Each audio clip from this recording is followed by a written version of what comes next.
Welcome back to In Focus, where we can be watched live in Columbus, Ohio on WCSN Channel 32.4 TV Africa Network.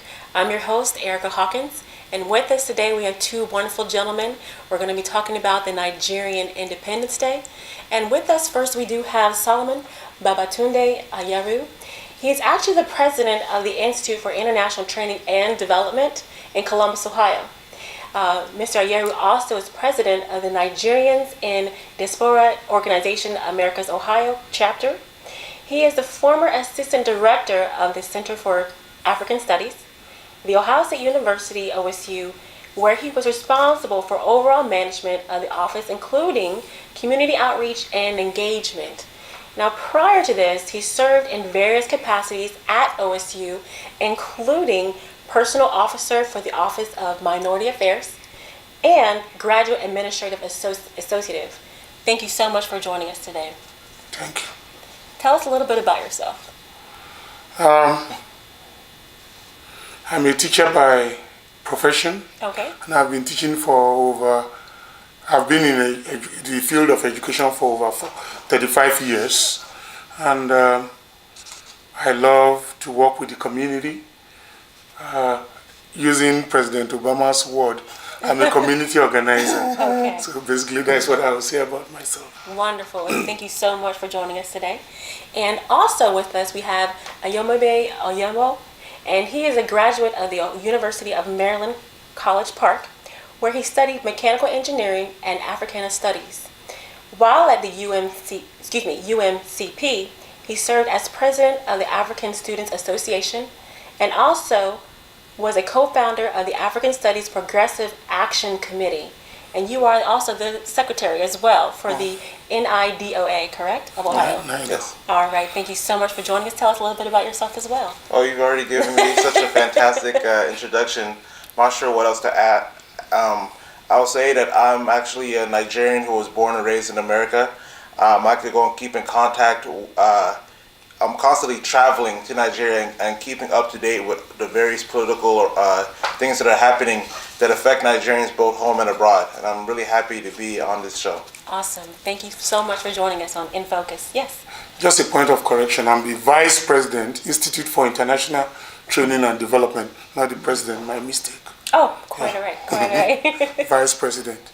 All right. So with the Nigerian Independence Day, we mentioned that the new president has taken over.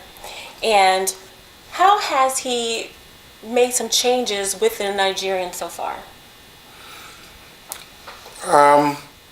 Well, starting with Nigeria, like you indicated, got its independence October 1, 1960. And since then, we've been going through series of governments and all those. But majority of our period of independence, since independence, has been under a military rule.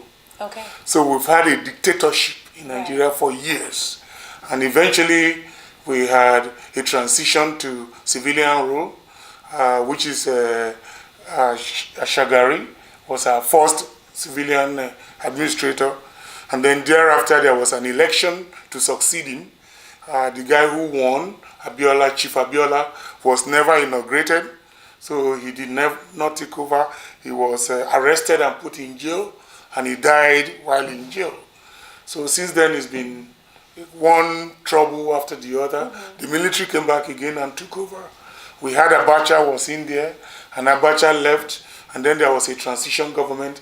Then eventually, we had the second civilian government, which was the election was done, and President Obasanjo then took over in 1999, yes. If I remember correctly, 1999, and he was there until Goodluck, and now, of course, Yaradua, excuse me, after Obasanjo it was Yaradua, and Yaradua,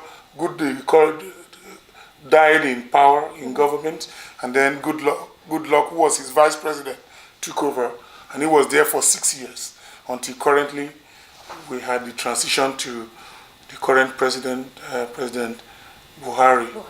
Yes. Needless to say, it's been a very rocky road for Nigerians. It's very easy to lose track of how the power has shifted.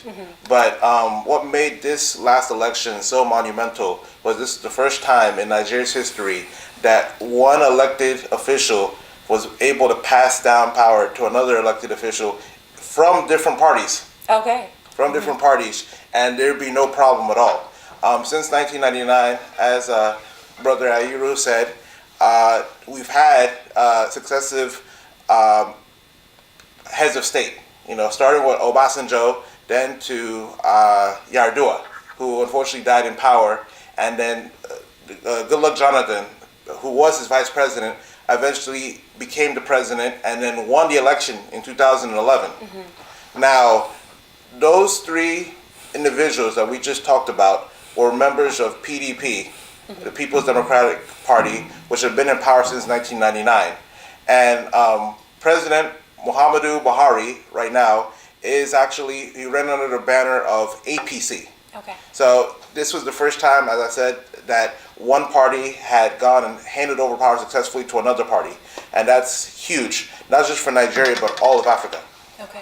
Now, I know that President Buhari has just been in office since March, and comparatively, what changes do you see already in the administrative field? I mean, I know a lot of people here in Ohio and the surrounding in the United States talk a lot about the situation where the girls were kidnapped and how that was progressed and how the administrative handled it and the assistance from the U.S. What are your thoughts on that? Well, President Muhammadu Buhari, this is actually his second go-around as head of state. He was actually one of the military generals in the 1980s.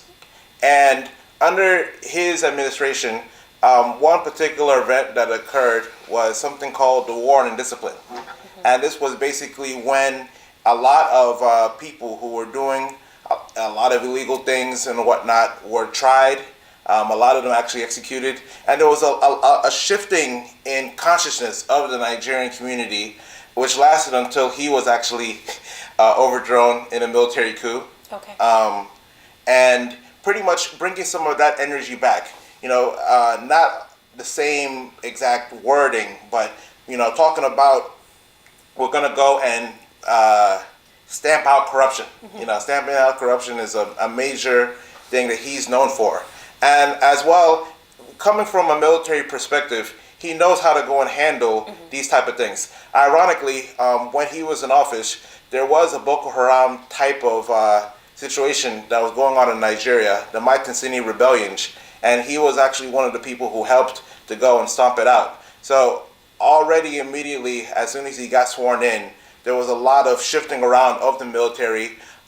They actually moved, I think, the headquarters to Borno State, which is where Boko Haram had been doing the vast majority of their activities. And if you compare the news this year to last year, where Boko Haram was taking over whole towns, where they controlled a number of different local government areas. Now Boko Haram has still been doing some strikes here and there, but nothing to the scale that they were doing under the last administration. Okay. So, go ahead, yes. Plus also, during the campaign, like you said earlier, he promised to stamp out corruption. Oh, yes. And he's been working with the international community to see ways that we can repatriate those funds that were stolen from the federal government and return it back to the government.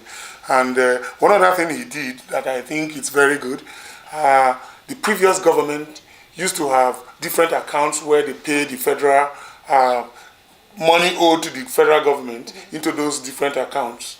And according to his government, he indicated that those were sources through which people were able to siphon the federal government fund into their private accounts. Okay. So he has consolidated it and provided only one account through which the resources of the government, especially the financial resources, can be paid into. For instance, money that comes from petroleum industry will be paid into it, and all other money that belongs to the federal government is paid into one account. So he's trying to streamline that so that those funds go into that particular account. Then another thing he's done is he's working with the international community also to see those who stole the money, Nigerian money, that they will go after them and reveal those people and then bring back those people. In fact, what we hear is that some people are pledging to return some of the money already. Oh, awesome. So that's what he's doing so far. All right. He was actually also in charge of the Petroleum Fund program when he was given the authority to run the petroleum program, and he has a reputation from that, being someone who knows very well about the petroleum industry. And in case you don't know, Nigeria relies heavily on petroleum industry. A bit too much, in fact. Yeah, very heavily on petroleum industry. Yes, I understand. When we come back, we're going to be talking about the celebrations in and around Columbus, Ohio, and in Nigeria as well for the Nigerian Independence Day. Stay tuned.